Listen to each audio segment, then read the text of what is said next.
हाँ साथियों, मैं गायक बबलू दीवाना मिर्जापुर और साथियन के आवाज में आप लोगन के बीच में एक छौलर गीत, भक्ति रस की गीत आप लोगों के बीच में भेज रहा हूं। हमें उम्मीद है आप लोग पसंद करेंगे और अपना प्यार दुलार आशीर्वाद देंगे। ये छौलर गीत एक नए अंदाज में और एक अलग प्रसंग है। आओ मास्टर।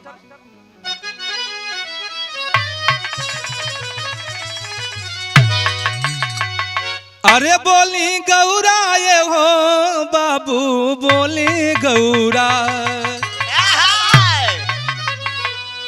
अरे बोली गौरा ये हो पंचो, बोली गौरा। बोली गौरा ये हो मितऊ, बोली गौरा। बोली गौरा सुनी ले ब्याह हमारे सांवरिया, देखब मृत्यु लोकावा नगरिया ना।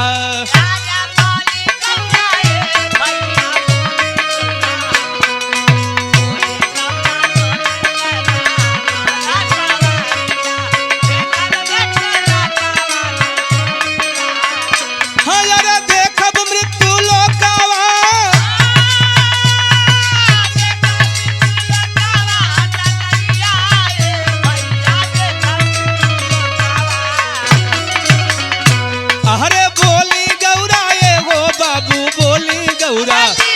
अरे बोली गौरा ये हो पंचो, बोली गौरा। अरे बोली गौरा सुनी ले ब्याह हमारे सांवरिया, देखब मृत्यु लोकावा नगरिया ना।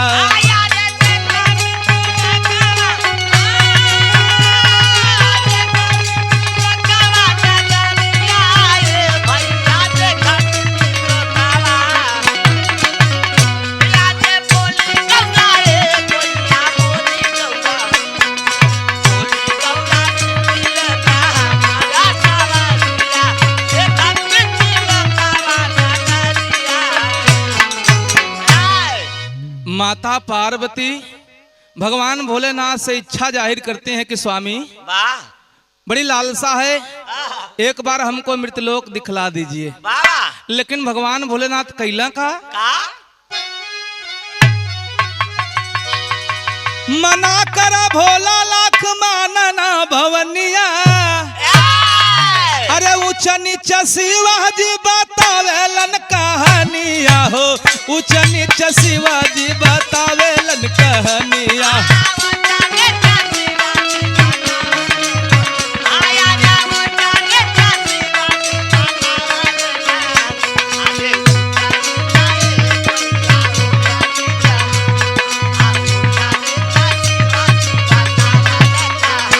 अरे ऊंच नीच शिवाजी बतावेलन कहानिया, हट कई के सती कितना सालू परेशानिया, आफत में परान हमरो डलबू।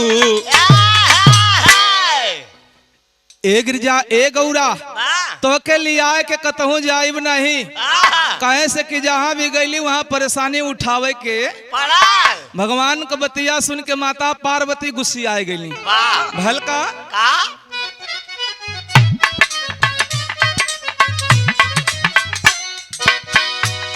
अरे लेकिन नहीं ये हो बाबू, लेकिन नहीं। अरे लेकिन नहीं ये हो पंचो, लेकिन नहीं। अरे लेकिन नहीं मानत बाहिन गिरी जा गुजरिया, देखब मृत्यु लोकावा नगरिया ना।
पार्वती माने के तैयार ना है। एहर की बात यहीं पर छोड़ दें। भगवान भोलेनाथ माता पार्वती को लेकर चले हैं और इधर मृतलोक में ये कहानी चलती है। एक गरीब परिवार से कहानी चली। कैसी चले बाबू विनोद?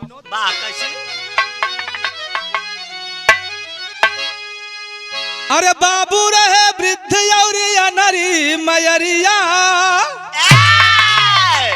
सिर पे गरीबी भारी मनवा में फिकरिया हो, सिर पे गरीबी भारी मनवा में फिकरी।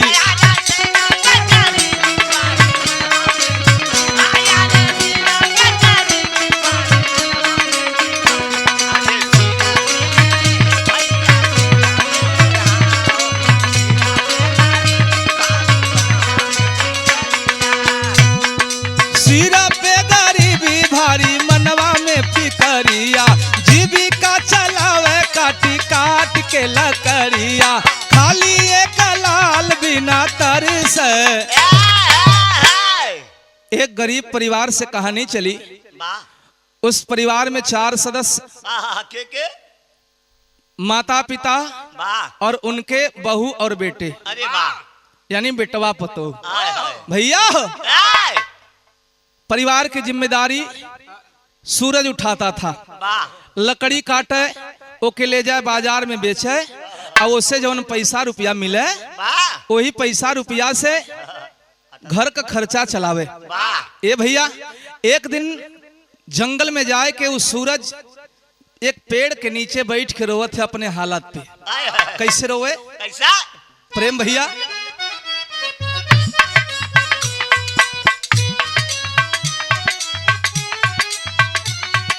ऐसे अच्छा ये हो बाबू, ऐसे अच्छा, अरे ऐसे अच्छा ये मालिक, ऐसे अच्छा, अरे ऐसे अच्छा टूट जाता जीवन करा सारिया, देखब मृत्यु लोकावा नगरिया ना।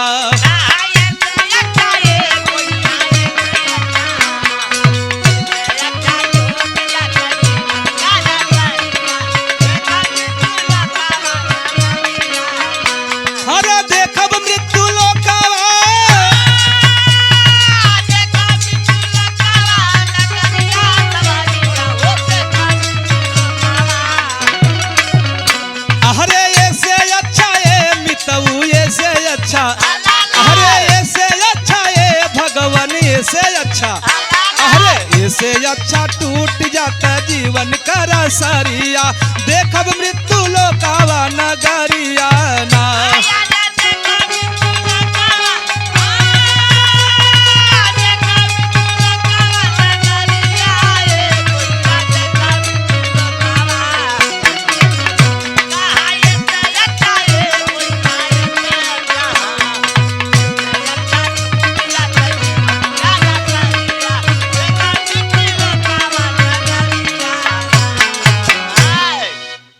ए भैया पेड़ के नीचे बैठ के उस सूरज रोवत बाए बाबू, तबले वही जंगलवा के बीचों बीच भगवान भोलेनाथ माता पार्वती अगवा बढ़ना है। जब आगे बढ़ना ये पंचो, वही समय लड़का के सूरज के रोवले का आवाज माई के कान तक पहुंचल बा। जब कनवा तक पहुंचल बा तब हल्का बाबू पेड़वा के नीचे बैठी असिया बहाई जी, गिरजा भवानी भोलेनाथ पहुँचे जाई जी हो, गिरजा भवानी भोलेनाथ पहुँचे जाई जी।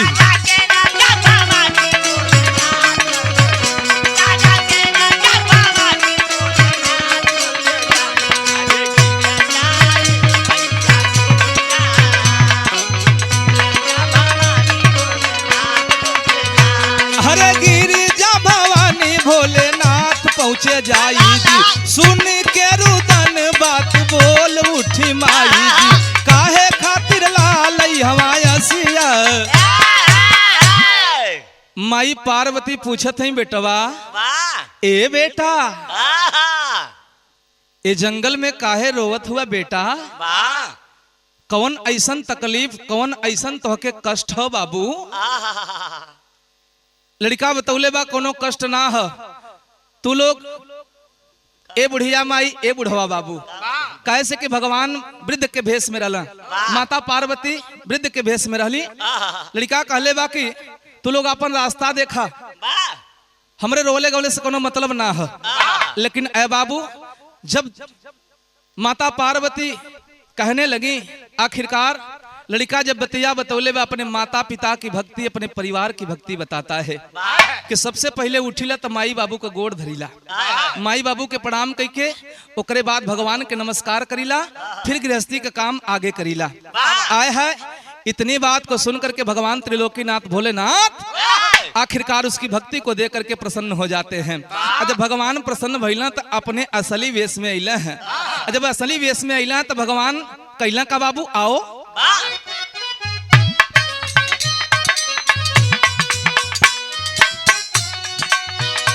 हरे मांगो बराए बबुआ मांगो बरे, हरे मांगो बराए बचवा मांगो बरे, हरे मांगो बरे बोल उठे बोला त्रिपुररिया, देखब मृत्यु लोकावा नगरिया ना।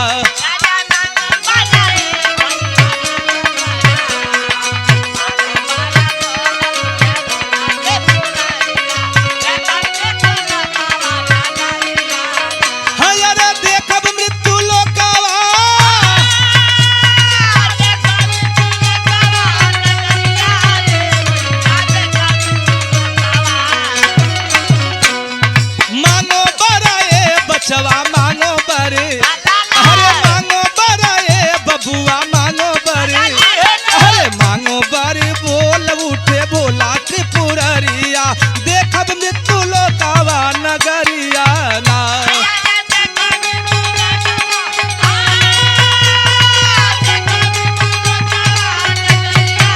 चाहो चाहो बहुत अच्छे बारे खुन्नी बा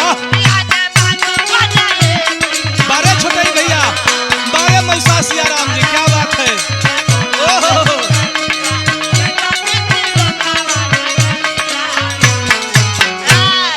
भगवान ने कहा बेटा वरदान मांग ले, जो मांगेगा सो दूंगा, लेकिन एक बात का ध्यान रहे, एक ही बार मांगना बेटा, एक ही बार मांगना, जो मांगेगा सो दूंगा।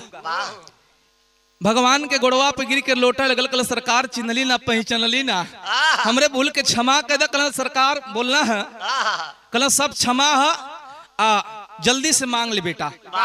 लड़का कहले बा सरकार जब मांगे के कहत हुआ तो हम ना मांगब, हमार गार्जियन हमार माई बाबू हुन, जाइब घरे माई बाबू से पूछब आ जवन उ कहिए तवने मांगब। भगवान मुस्कुराए लगला, माता पार्वती की तरफ देखत हन कि का हो, यह मृतलोक हो देखला। माता पार्वती कलिस दे दा समैया दे दा, जब मंगता बा दुनिया में बहुत भक्त आप लोगों ने देखा होगा सुना होगा, लेकिन ऐ बाबू ऐसा भक्त भगवान को उसी जगह पर खड़ा करा करके और अपने घर की तरफ चला। चल पड़ा कान्हे पर कुल्हड़िया उठाई जी, अरे बाबूजी दुआरे बैठे खटिया बिछाई जी हो, बाबूजी दुआरे बैठे खटिया बिछाई।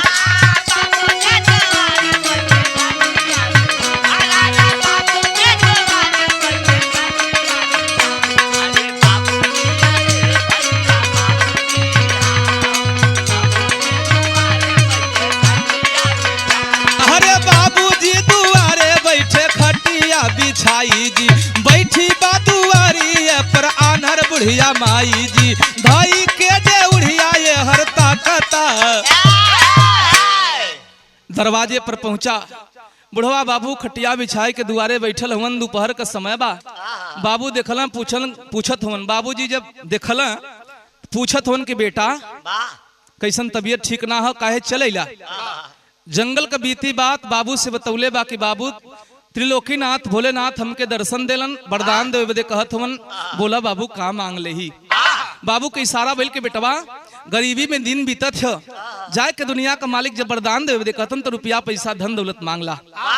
बाबू का बतिया सुन के जब आगे नजर बढ़ौले बा, देखलस की बुढ़िया मतारी आंख आनहर, अपने बेटवा का आवाज सुन के बाबू माई बोल पड़ल, बर्दाश्त नहीं भैल। अरे ए बाबू, ए हमार हीरा, आज पहले ही काहे चले बाबू? माई से बतिया बतौले वाला लड़का कि ए माई, आज दुनिया का मालिक त्रिलोकीनाथ भगवान भोलेनाथ हमके दर्शन दिलन, वरदान देवे दे कहलन। माई बाबू से आए के कहली पूछली, बाबूजी का इहे इशारा बा? बोला मतारी तोहार का इच्छा है? जब इतनी बतिया मतारी सुन ले बे पंचो, आखिरकार आंख आनहर मतारी झरझर आंख से आंसू बरसे लगल। माही रोवे लगल, ए बाबू, ए हमारे हीरा, अगर दुनिया का मालिक तो के वरदान देवे दे कहत हो लाल, तो बाबू के तपने सुन ले, लेकिन बाबू के कहले रुपया पैसा मंगबा ये भैया, रुपया पैसा हाथ का मैल होले रे लाल। अगर हमार बात मनबा बाबू तो जाए के दुनिया के मालिक से ऐसन कुछ मांगला जौने से कि हमरे आंख का ज्योति वापस आ जाए। एक बार तो के भर नजर देख ली हमारे हीरा, हमार जिंदगी सफल हो जात। कहे से कि जब से तोहके पैदा कैली तब से एको नजर दिख ली ना। ए भैया, आखिरकार बाबू को हो गल, मतारी को हो गल, दुल्हिया साथ पकड़ के दुआरी के ताकत है कि आज का बात भइल बा, काहे चले अइला तो माई बाबू से बतियावत हन। दुल्हियों से जाए के बतिया सुनौले बा। दुल्ही कलश की सुना स्वामी, माई बाबू के आगे बोले का हमार कोनो अधिकार ना बा, लेकिन ये हमार स्वामी जब तू हमके कहत हुआ तो एक बात गौर करा, रुपया पैसा मंगबा, रुपया पैसा भाग्य के खेल हो रही, अगर किस्मत में बात रही ना तो चल जाई। माई के कहले माई का आंख मांग ले बा, माई का बुढ़ौती का शरीर बा, 2-4 साल का समय बा, ना तो चली जाई। भगवान का दिहल वरदान झूठ हो जाई। जाए के दुनिया के मालिक से कुछ ऐसा कुछ मांगला जन से कि तहर परिवार चल जाए, तहर वंश चल जाए। लड़का गौर किया है बाबू, चला है कैसे चला बाबू? आओ विनोद।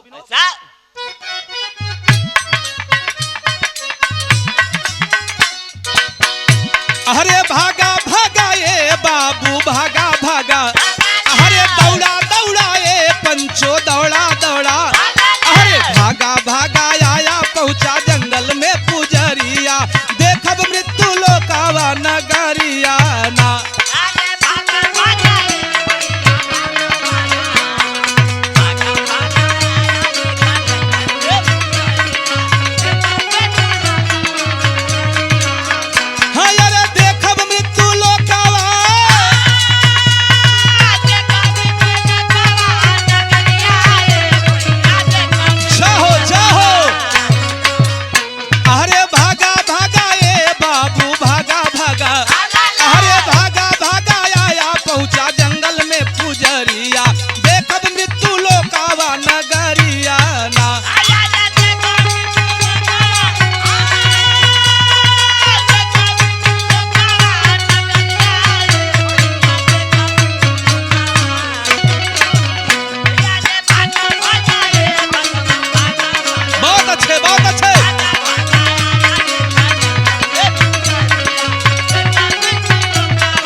भगवान के पास में पहुंचल बा, और दुनिया के मालिक से कल सरकार हम तक आए गईली। भगवान का इशारा हो गया, बेटा मांग ले बेटा, बड़ी देर हो गई, लेकिन याद रहे सिर्फ एक बार, एक ही बार मांगना बेटा, एक बेरी मांग ले, जो मंगबे सो दे दे। आखिरकार दोनों हाथ जोड़ले बा, माई बाबू का स्मरण कैले बा, याद कैले बा, और लड़का कैलेश का पंचो आखिरी लाइन है बाबू, आओ।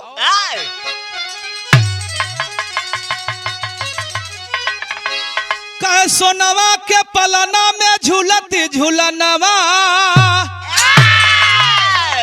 अरे लाल के झूलावत देखा हमारी माया नवा हो, लाल के झूलावत देखा हमारी माया नवा।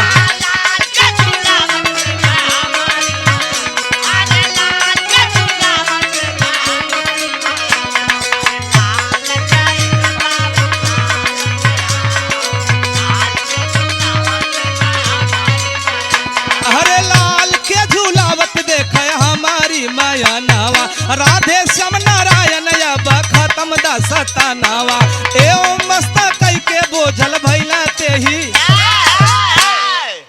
भगवान ने वरदान दिया, बेटा जैसा तुमने मांगा, जैसा तुमने कहा वैसा ही होगा। आखिरकार हमारे गीत का अंतिम लाइन पैतरा बदली के प्रेम मास्टर चपौरू वाले,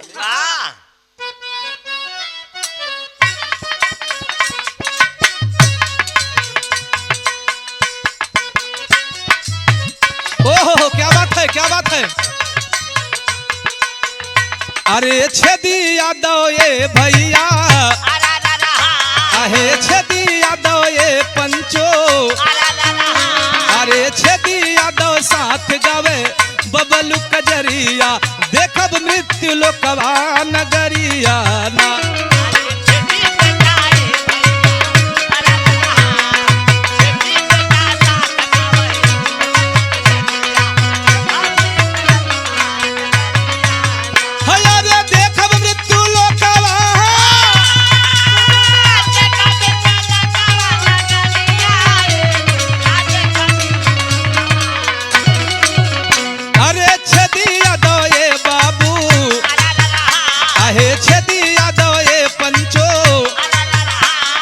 छेदी यादव साथ गावे बबलू कजरिया देखब मृत्यु लोकवा नगरिया ना